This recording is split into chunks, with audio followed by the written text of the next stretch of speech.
Jadi pada malam ini kita berbicara mengenai salah satu peristiwa daripada sekian banyak peristiwa-peristiwa yang dikhabarkan oleh Rasulullah sallallahu alaihi wasallam. Dan saya nak sentuh sikitlah tentang fenomena yang berlaku 2-3 menjak ni, iaitu berkenaan dengan virus corona. Virus corona ni secara umum yang saya nak sebut, tak kiralah dari sumber mana dia datang. Maksud dia dari sumber mana, sama ada dia secara alami, maksud alami itu betul-betul ujian ataupun musibah daripada Allah, ataupun dia ni hasil tangan kerja-kerja jahat manusia ke. Sebagai contoh, mungkin dia ni salah satu yang kita panggil sebagai biological war ke. Maksudnya dia sengaja direka untuk disebarkan ke tempat-tempat atau negara tertentu, nak bagi manusia ni menderita ke, nak bagi manusia mati ke, nak depopulation manusia, mengurangkan populasi manusia, biar tu. Dia alami ke, dia hak buat ke, biar. Yang jadi isu sekarang ialah bila virus ini makin merebak, setakat ini untuk kita cari tempat-tempat yang makin berkurang tu payah kan. Contoh kita kata sebelum ni kena 200, sembuh dah 100, tinggal 100, payah nak cari jumlah yang demikian. Hak kita akan selalu baca makin bertambah. Sama ada yang bertambah mereka yang dihidapi, mereka yang bertambah sama ada kes kematian atau kes makin teruk, itu yang bertambah. Jadi saya bukan orang yang terbaik untuk menasihatkan tuan-tuan dan puan-puan. Hanya sekadar perkongsian. Bila benda ni berlaku, perkara yang paling utama ialah tentang apa-apa isu, kita ambil perkara pertama ialah ambil berita yang paling tepat dan paling sahih. Siapa sumber dia? Siapa sumber? Kalau kita nak ambil yang paling tepat. Contoh kalau kita kata, berapa jumlah rakyat Malaysia yang dah mengidap coronavirus, nak ambil kat mana? KKM, tanyalah KKM, orang dalam KKM. Berapakah jumlah kematian akibat daripada virus ni? Tanyalah KKM. Bagaimana cara-cara kita sekurang-kurang nak membendung atau mengatasi atau mengurangkan atau filter tubuh kita, ahli keluarga kita, masyarakat daripada virus ni terus merebak? Tanya KKM.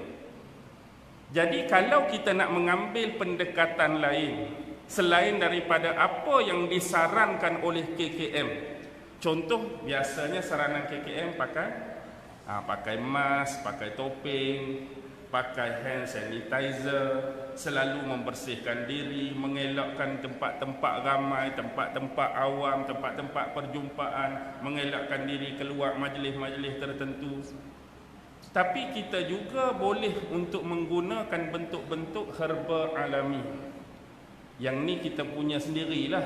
Maksudnya ada setengah orang kata rebuh ayak bawang putih, contoh ni, bukan kata betul, contoh. Misal orang kata, bolehlah kita try rebuh bawang putih, minum ayak dia. Kalau rasa tuan-tuan yakin dengan cara tersebut, go on.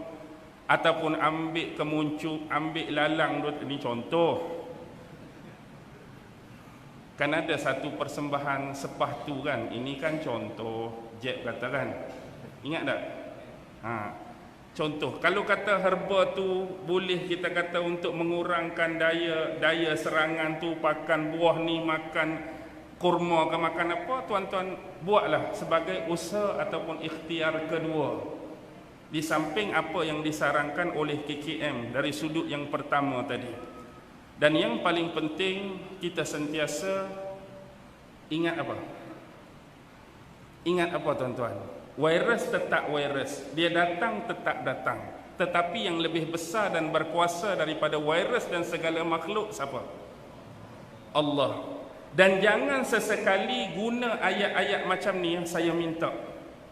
Aku tak kisah pergi mana pun, aku bukan takut virus ni, dia nak kena ke tak kena, sebab aku lebih takutkan Allah. Ada tak orang buat ayat-ayat lagu tu? Ada kan? Betul. Kalau tanya sesiapa pun, anda takut virus ke takut Allah? Anda takut virus ke takut Allah?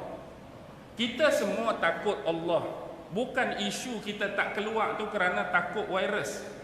Tetapi kalau betul-betul kena virus, kalau hang seorang tak apa.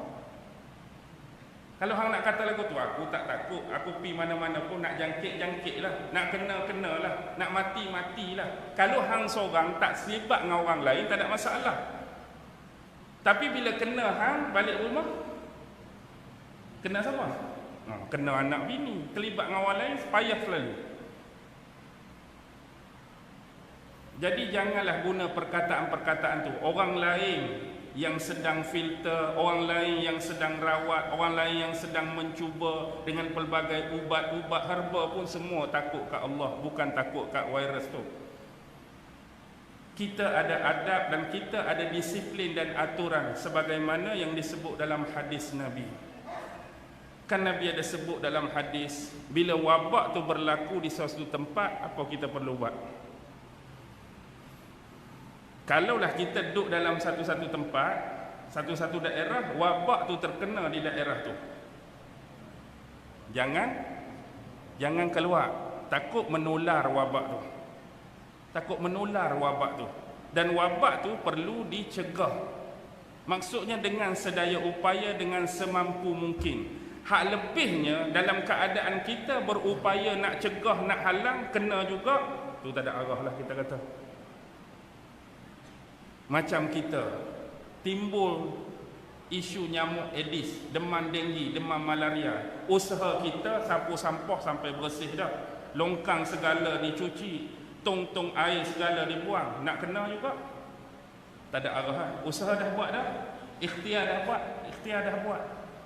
Patuhi arahan daripada pemerintah dah buat, ikut saranan KKM dah buat, makan herba tu dah buat, mengelakkan pergi tempat orang ramai dah buat. Kalau nak kena juga, tak ada buat apa, terima je lah. Tu dah takdir Allah. Tapi kita dah buat, bukan kata pergi seribu. Kalau kena, tak kena, tak kena. Itu bukan cara dia. Macam orang kata pergi perang lah tak mau pakai pistol. Kalau mati hari ni, mati tembak. Kalau tembak tak mati, tak mati. Biasanya kalau ada tembak, mati ke tak mati? Seolah-olah macam serah diri, macam nak bunuh diri. Ayat macam tu tak terpakai dari sudut tu. Ayat tu tak terpakai. Ayat-ayat tu boleh terpakai, contoh lagu mana? Kalau kita tu bukan pi buat benda yang mengarut macam tu. Macam kita, contoh kita kata lagu mana? Kita bukan sengaja lah. Maksudnya kita nak menyeberang satu jurang yang genting. Aku ni tak ada cara lain dah. Macam mana pun kena jemerang. Kalau tak jatuh, alhamdulillah. Kalau jatuh pun, kalau kita kata masa tu, kalau nasib tak baik, mati. Kalau tak mati pun tak apa. Hak tu tak apalah. Hak ni memang tak jemerang guna tu, terjun terus. Kalau mati, mati. Kalau tak mati, tak mati. Masa tu hak tu tak payah guna lah, hak terjun terus tu.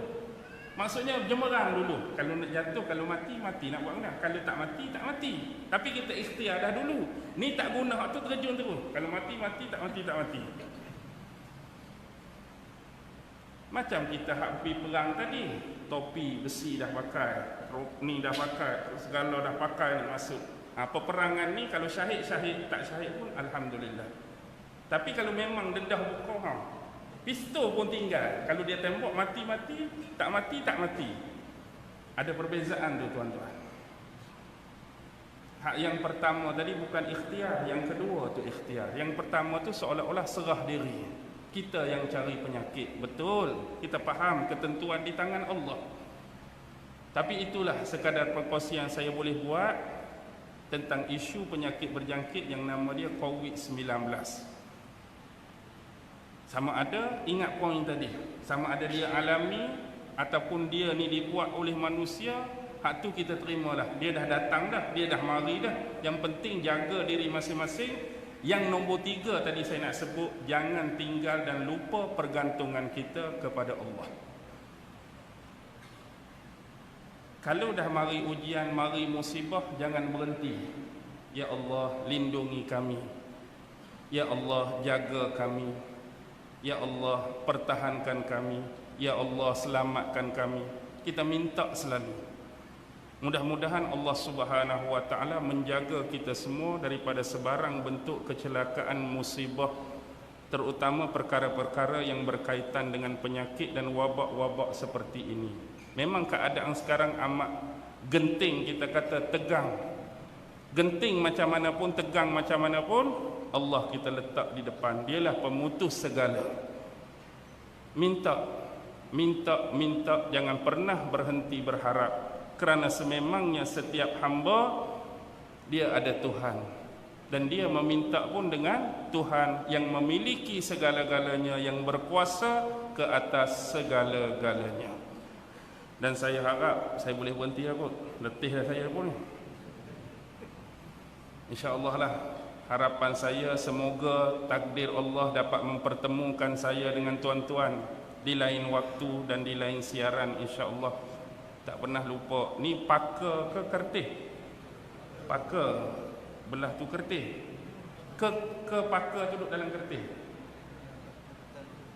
Paka kertih. Oh, satu daerah yang berbeza lah. Lepas ni Kemaman. Lepas tu masuk Terengganu Cerating pula. Oh. Terengganu pula dah. Pahang. Cerating Pahang. Okey. Yang baik datang daripada Allah, yang lemah dan kurang datang dari diri saya sendiri. Wabillahi taufiq wal hidayah. Wassalamualaikum warahmatullahi taala wabarakatuh.